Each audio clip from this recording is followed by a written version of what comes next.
competence-based marking key criteria beyond grade. That's by Sarah Marsham from Newcastle, Sarah Gretton from Leicester, and Don from Hull. Over to you. And we are recording. We'll leave time at the end for questions, by the way, as well. Should be plenty of time for questions.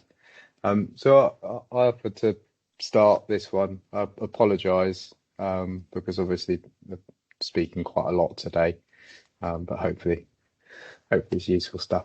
So I think it was just to introduce one of the parts of the CBAS framework is this stage 3. So a lot of the first part of today is focused on stage 1, which is about sort of deciding those program outcomes and deciding what it is that the program's working towards. Stage 2 is about the overall assessment strategy.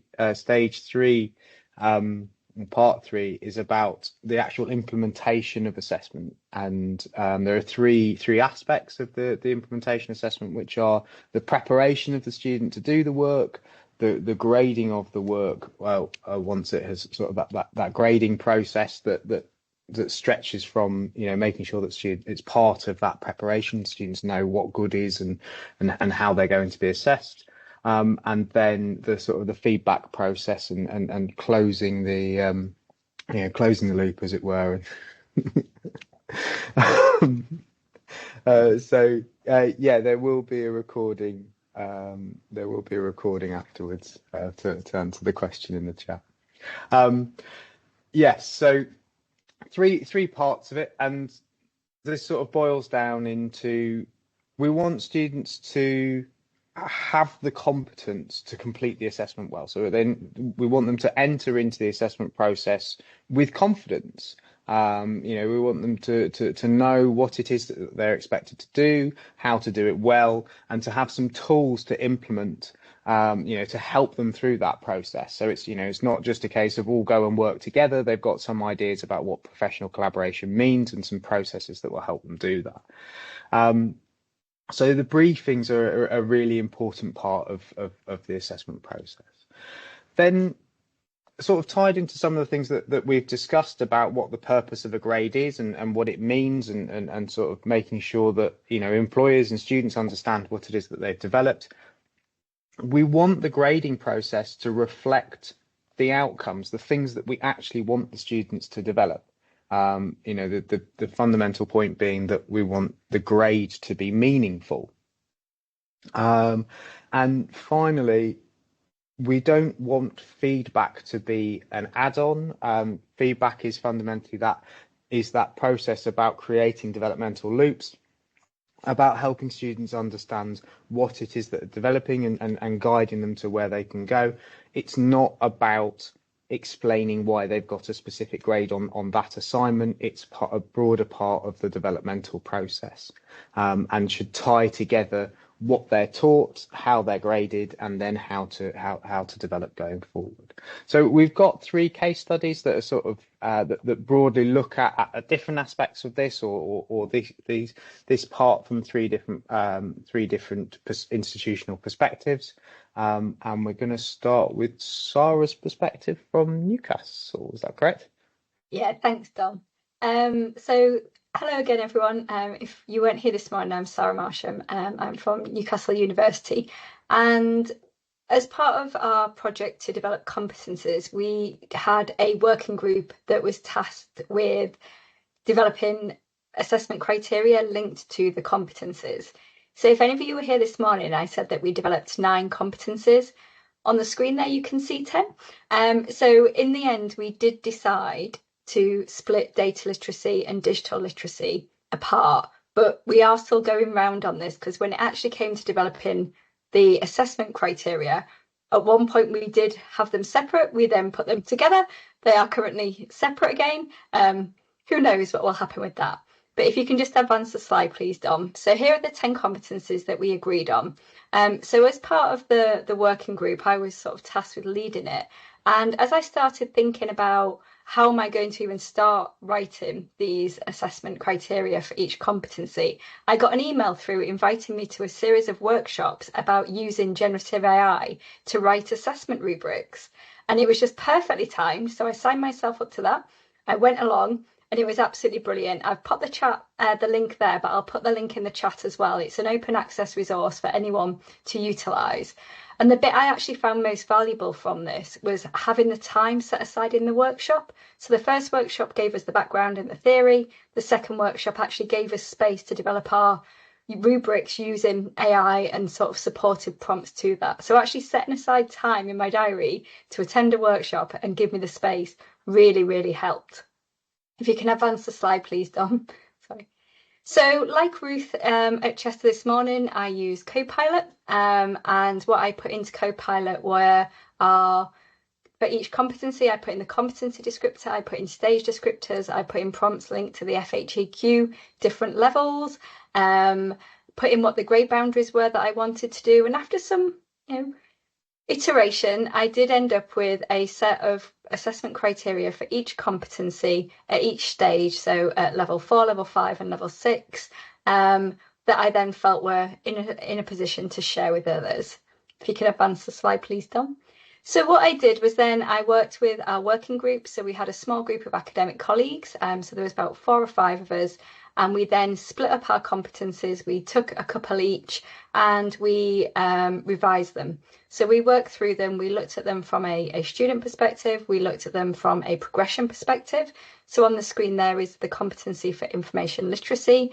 So you'll see the stage descriptor. So what was the descriptor at level 4, level 5, level 6 that we already had defined as a group.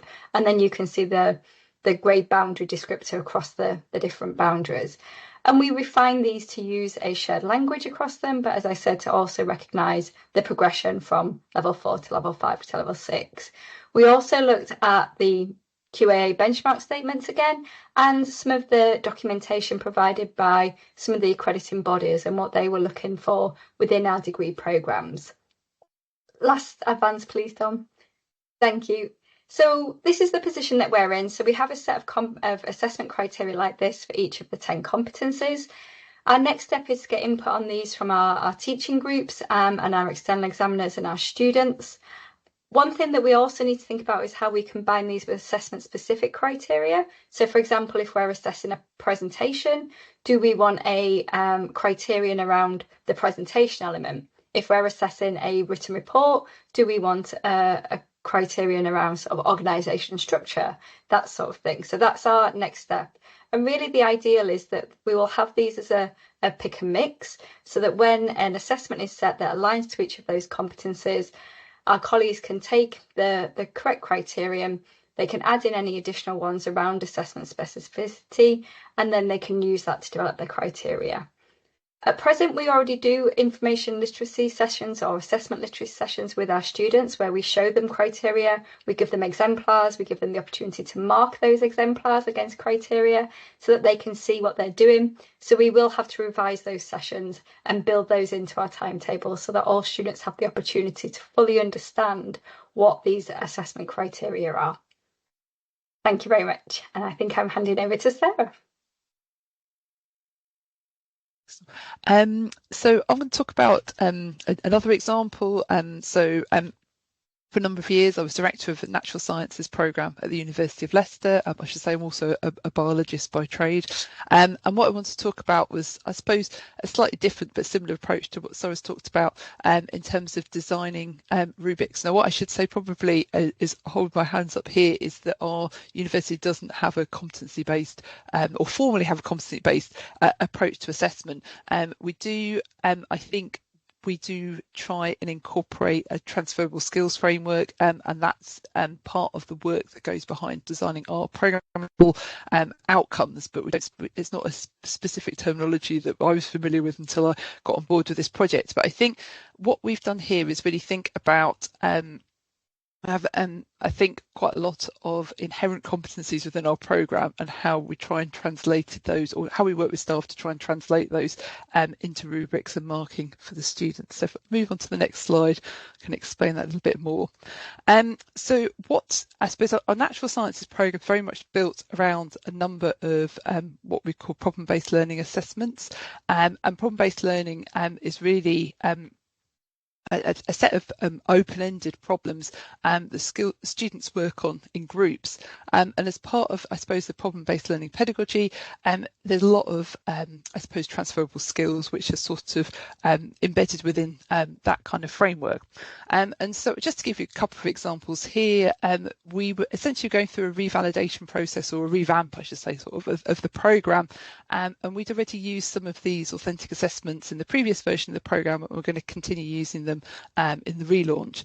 And you can see the examples that we've got written here. And I think what we're really thinking about here is actually trying to understand the skills that these authentic assessments should, or aspirations for what they should be developing. And I suppose, say, skills, competencies is really what we were doing, but we didn't realise it at the time. And what we wanted to really think about this was a programmatic set of rubrics which really articulated the students what we're expecting of them as part of these open-ended authentic assessments, but also how they could, just let me remove my feline friend from the presentation, but really thinking about, I think has been alluded to already, but thinking about that feedback at feed forwards, and supporting students to understand how the assessments relate to each other, and actually that there was some programmatic coherence in terms of the assessments that we had embedded into the course. So we have essentially within the programme, we have a kind of core set of modules that all of the natural sciences students do, and we'd spent quite a bit of time thinking about which assessments fell where, what type of authentic assessments they were, what skills they're developing, and how those skills and those competencies, I suppose, were developed throughout the programme. And I think what we wanted to do was make sure that our assessments rubrics essentially mirrored what was in our heads in terms of the programmatic design. So we've moved to the next slide. So as I mentioned, we were having a sort of revamp of the programme at this point, just sort of, I suppose, curriculum transformation really, and changing some of the sort of core modules and thinking about these core themes throughout the programme. And so in terms of developing the rubrics, what I was really keen to do was to think about having, I suppose, the key people who were responsible for the design and also I suppose for the majority of the marking actually, from these different authentic assessments to actually work together. So natural sciences interdisciplinary programme, and we have discipline leads from the areas that you can see listed just here. And what I wanted our programme, I suppose, the discipline leads to do is to really think about collaboratively actually how we take, I suppose, essentially agree on a set of core criteria, which I think loosely inherited from our programme learning outcomes, and think about how we actually go about aligning those to a specific set of criteria for rubrics. So we were helped at the time by Phil Marston. I have to give him a lot of credit. He was an education developer that worked at the university at the time. He's since left, and he really helped us to go beyond that stage of mapping the core criteria, but also to think about turning those into rubrics themselves.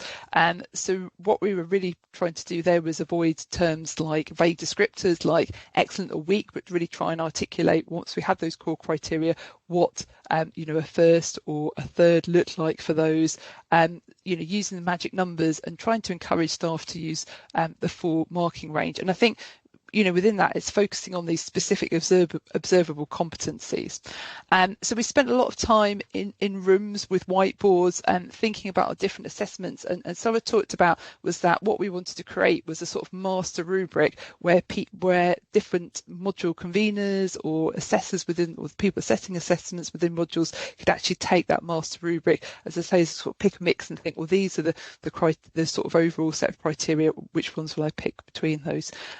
So I know this because the version that we currently give to staff at the moment is version 6. So we went through 6 different versions, essentially iterating on our approach. So I went away with Phil and did some of, I suppose, a bit more desk work around it, but adjusting the descriptors and particularly thinking about how we had the same essentially sort of broad framework across the 4 years of our degree programme, but what transitions we're expecting between the different year groups. So how we mapped that from level 4 to level 7. And then thinking about how we've got module learning outcomes and how we link what we're doing there to the module learning outcomes as well, particularly when they were knowledge based as well. So move on to the next slide. So what hopefully we've arrived at, and I think what was most important about this process isn't actually the marking rubrics that we arrived at, but the conversations that happened to enable us. So that shared vision of that shared set of criteria that we could use across a diverse set of authentic assessments. And I think that really comes back to that, although we weren't strictly following the competency-based sort of framework at the time, actually that's what we were thinking about, was actually what are the set of competencies that we want, that we think are being assessed by these set of assessments, and therefore how can we articulate this clearly to students. And I think that was something that we were quite conscious of in the programme revamp, is that if you have got very open-ended these kind of authentic problem-based learning type assessments, actually sometimes it's very hard for the students to work out what. I think, that's the whole nature of open-endedness, is they've got to establish what they're doing. And I think what we wanted them to spend time doing is to exploring the open-ended nature of a scientific problem, not trying to understand what they were going to be assessed against. And so I think it's about having the appropriate open-endedness. So that's maybe the scientific problem part of it, but not that they should be thinking, I'm not sure, what criteria will be marked against and what good would look like. So as I mentioned, the flexibility about removing particular non-relevant rows, and I'll show you an example in a moment, and then hopefully this provided clear articulation to the student about what was expected, and also as part of the rubric we sort of put in some information about assessment weightings. Now I'm going to talk a little bit later, I think it's in the actual fact later, it'll be in the next presentation, about reflection, because I think that's quite important, but I think that fits into the whole theme here of this basis for students to be able to understand their development of a skill or a competency, to be able to track that and to see how that moves. They move in terms of that development throughout a programme, and I think hopefully that, as I said in this sort of final point here, this is supporting academic judgment, but I think it's also about that transparency for student learning as well. So I think if we move to the next slide, if that's all right. I've just given you a quick example here, and what we've actually done with this, and this is, I think, quite interesting, and I'm not sure, I'm going to be honest and say that, I'm not an expert on this, it was just something we've tried, but what we were quite conscious of is with these open-ended authentic assessments is that we have learning objectives at a session level. So essentially we have for each workshop, or if we have a sort of lecture type event, that we'd have workshops there. And what we wanted to be explicit about for the students is often they might have more than one open-ended assessment on the module, and where the knowledge mapped particular assessments. And so actually what we did at the start of, as you can see here at the top of the rubric, is actually talk about, and these are very much sort of knowledge-based objectives, so learning about or understanding, being able to apply a particular theorem, for example. And what we want to be really clear here was about this is the knowledge that's being tested, essentially. And so we do actually have what we sort of delineated, and I'll be interested to see people's thoughts on this, because I'm not sure if we took the right approach or not, but we actually had a criteria which was around core knowledge, and that's essentially assessing the knowledge around the workshop objectives. So just to be really clear about what the students were the kind of open-ended science that students are expected to explore as part of the authentic assessment. Now, I've not included them all here, but I think hopefully you can get an idea. What I thought was really interesting was that, yours went in one direction and ours go in the other direction. So we have the higher descriptors on the left-hand side as opposed to the right-hand side. And I don't know what that says about whether I've got like a more, I don't know, about different approaches to high and low or something like that. But I just thought it was interesting that we ordered ours in the other direction. But what you can see here is just some of the examples of the criteria that we all agreed assessments would or could be assessed against. So we've got, for example, use of sources, structure, data representation. So I think this very much kind of falls into the sort of competency type framework, that way of thinking about them. And this is really what we wanted, I think, to hopefully articulate to the students, is that these are the kind of competencies that would cut across multiple different assessments, and particularly if you're using, I suppose, a model where you've got multiple authentic assessments as well. So I think that's probably, is this my last slide, I think? Yes, that's right. So, yeah, I think it's over to you. Right. So I think something that's come across quite clearly is the importance of the discussion around the rubric, and I think one of the sort of the key aspects of marking criteria is about developing this shared understanding of what makes something good. And so when you're looking at a piece of work, or you're looking at assignments, okay, well, by what dimensions are we defining goodness? And do those align with what we want the program to do? And it's really important to recognize that there's lots of different stakeholders in this that need to understand goodness. So it's the staff collectively. Increasingly more and more I've seen people talking about modules with 400 plus students. Presumably in that context, it's not just one lecturer marking all of that work. So you've got teams of people working together that need to have a shared understanding of goodness. You've got the students that need to understand what it is that they're working to, but also to help them articulate what they've learned, what they've done well, where they need to improve. So it has a lot of value for that. And then, as we've discussed earlier, the value for employers in terms of understanding, well, we've said a student has a first, well, what did they actually have to do to get that first? When we've said that they've created first level pieces of work, or how are we defining goodness, and does that align with what they need graduates to be able to do, or society needs graduates to be able to do?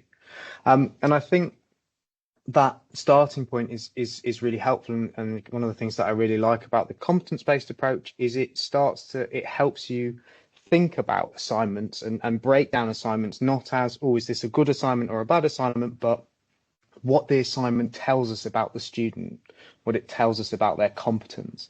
And that's what the purpose of assessment is to help develop the student's competence. And so we need to make sure that the marking criteria is supporting that. So the approach that we've taken within our school, within Hull, is to break up competencies into 4 defining features of goodness. So each row of the rubric, so whether that's information literacy or problem solving, there are 4 things that define its goodness. And those are the things that we teach to the students when we're providing the training. So if we're teaching them about problem solving, we might teach them a particular problem solving approach, or that when they do problem solving, they need to consider 4 things. And then what we're doing when we're looking at the assignment is we're looking for evidence that they've met those 4 those 4 components of goodness. So in this context, this is one that we've developed for anything that has sort of visual elements like posters or presentations, or particularly infographics is my particular thing that I'm really interested in.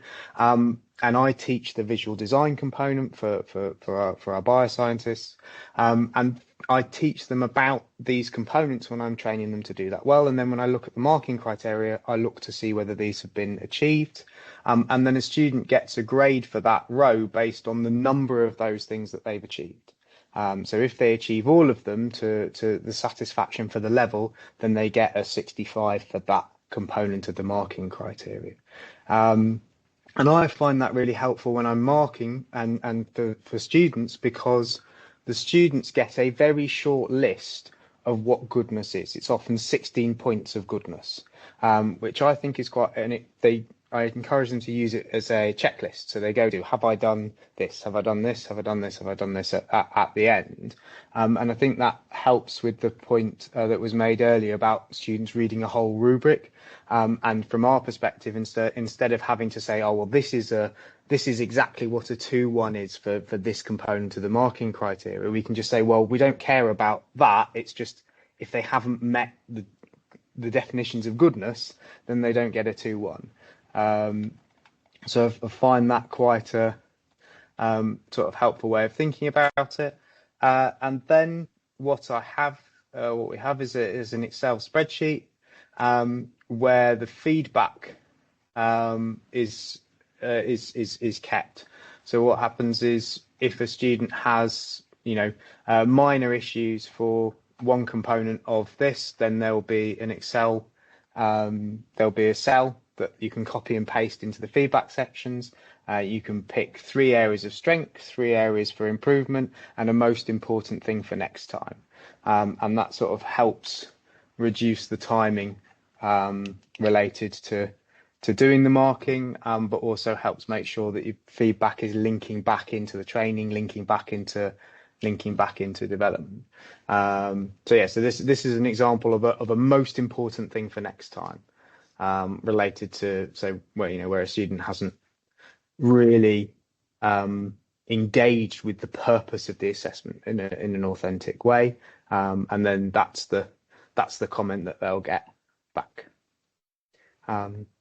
So that's sort of three different ways of looking at sort of very similar things, but I think that whole that sort of broader approach of particularly working together as a team, everyone who's going to be doing the assessing to develop, allowing students to have a look at that to make sure that they've understood it, that iterative process, and using it to enhance student growth. I really liked that idea about having the leveled approach, where this is what it looks like at level 4 and level 5 and level 6. So I thought that was really nice with the Newcastle approach to see how it grows through.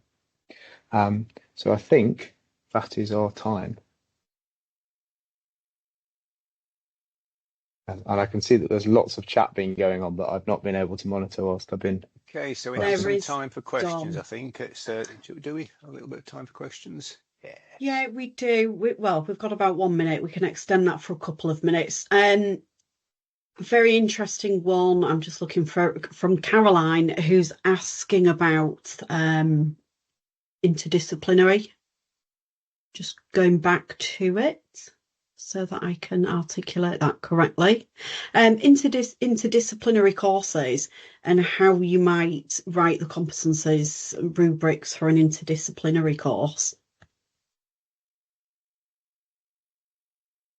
I would say, Sarah, are you in the best thing? Is you're on the natural sciences? Yeah, it's interesting because, I think it maybe depends what you mean by interdisciplinary, because I suppose our students took a core set of modules for which the modules themselves are interdisciplinary, and so that's when we got all the people involved in the assessment and marking into a room together so that we could understand what a chemist and a physicist and a biologist all thought, I don't know, critical thinking looked like or something like that.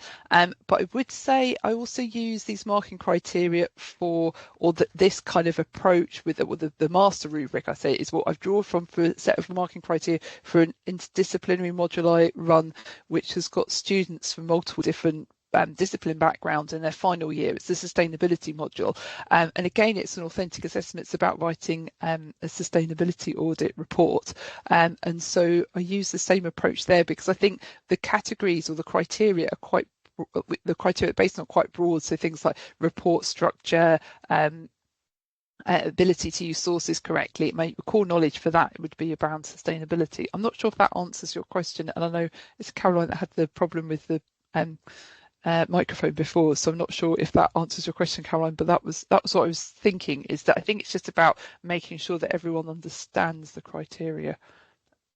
There's that collective understanding, but I think, if you think about competencies, if we fight back to the start of the day, thinking about program competencies, then there are competencies that cut across entire institutions. So I think it's about what's in common at an interdisciplinary level and making sure you've included those.